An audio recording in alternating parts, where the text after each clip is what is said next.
I like to stay busy.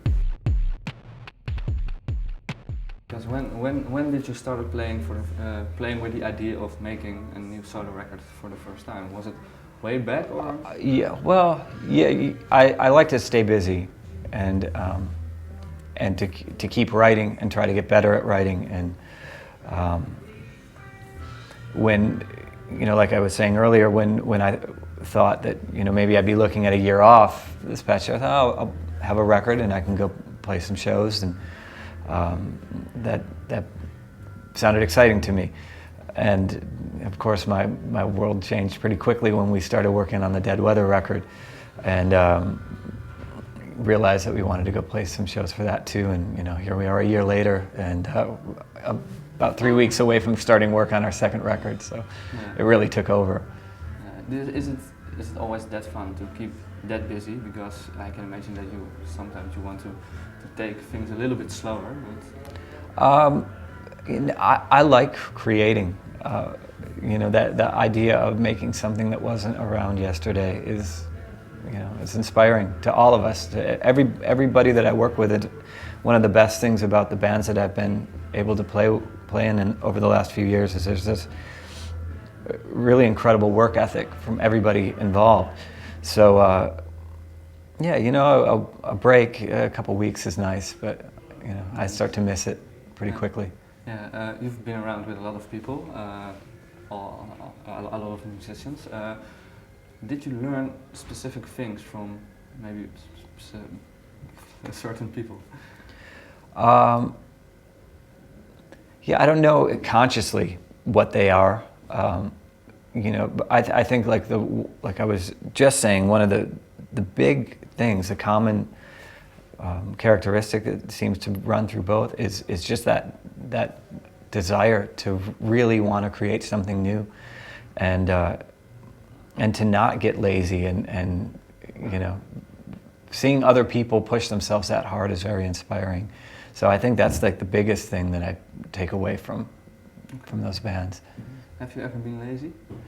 Oh yeah, yeah, and I think when you start playing in bands and touring, and you're living out of the back of a van, that goes, for me, that went away pretty quick. Because if other people aren't pulling their weight and helping out, you get shouldered with a big part of the big burden, and it's motivating to not be that person, you know, in anybody else's life, I guess. Yeah. Okay. Can you remember the first song you wrote for your solo record? For this record? Yeah, this upcoming record. I think it was either Remote or Parallel. I think were the first two that we recorded. So it had to have been one of those. Okay. And those were also written in a hotel room? Or? I believe they were, yeah. A lot of this stuff started when I was touring with Brendan Benson in 2006 or 2005, I think. Yeah, I'm so confused on my dates, but yeah, I believe it was 2005. So, yeah, it had to have to be that. Sorry. Okay, yeah. Because before I entered this room, I wanted to ask you what your most inspiring place was to write. But when most of the songs were written in hotel rooms, in what way can that be inspiring? Well, the studio is, you know, you come in with an idea, but you get other people involved, and there's like the collaborative effort there. That's inspiring. It takes songs to places that you didn't imagine, you know, or you couldn't imagine, and maybe in the confines of a hotel room.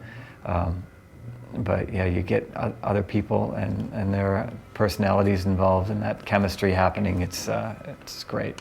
Okay. Yeah. Were there certain songs that were initially meant for maybe Dead Weather and ended up on your record? There's nothing. All this was done before Dead Weather started, and before there was any talk of doing a new Queen's record or anything like that.